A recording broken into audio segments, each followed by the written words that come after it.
For the power of evil to be evil, it needs the attributes of intelligence and will. But since we all know that these attributes are good, then it must be obtaining them from good. Why do we treat evil as having personality, an entity, a living thing?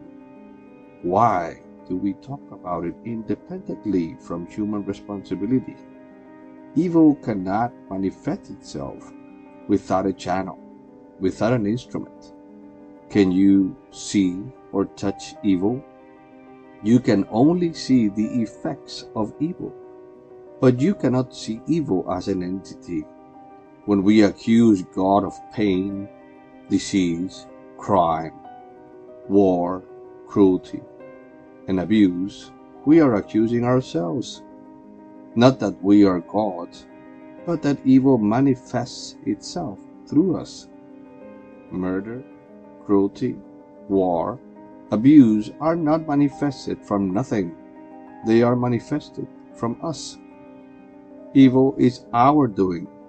It is our way of showing a careless view of life, of our neighbor, of love, and of our natural law written in our hearts. We cannot blame our Creator for our failure. We can only blame ourselves. What is the solution for evil? Without absolutes, there is no reference for nothing. If it is true that we come from nothing, then who cares what happens? We are just reacting to our DNA.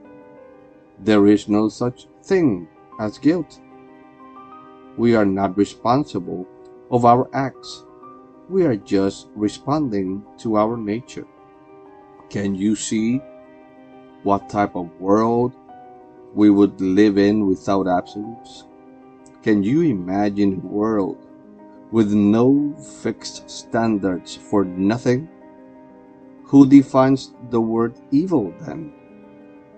What is evil? To be able to accuse evil, we need a standard. Inside of us, there is something that calls for our attention, screaming when something is evil. But this voice is not infallible. Many in history have murdered millions of people, thinking that they were doing right and were not considered evil on their own eyes. Where can we go for reference? Should we go to the ever-changing signs? Should we go to Buddhism, Hinduism, or any pantheistic religion for answers? Should we go to Catholic Church for answers? Should we go to the Protestant churches for answers? Should we go to the philosophers for answers? Where is our standard for truth? There is only one option.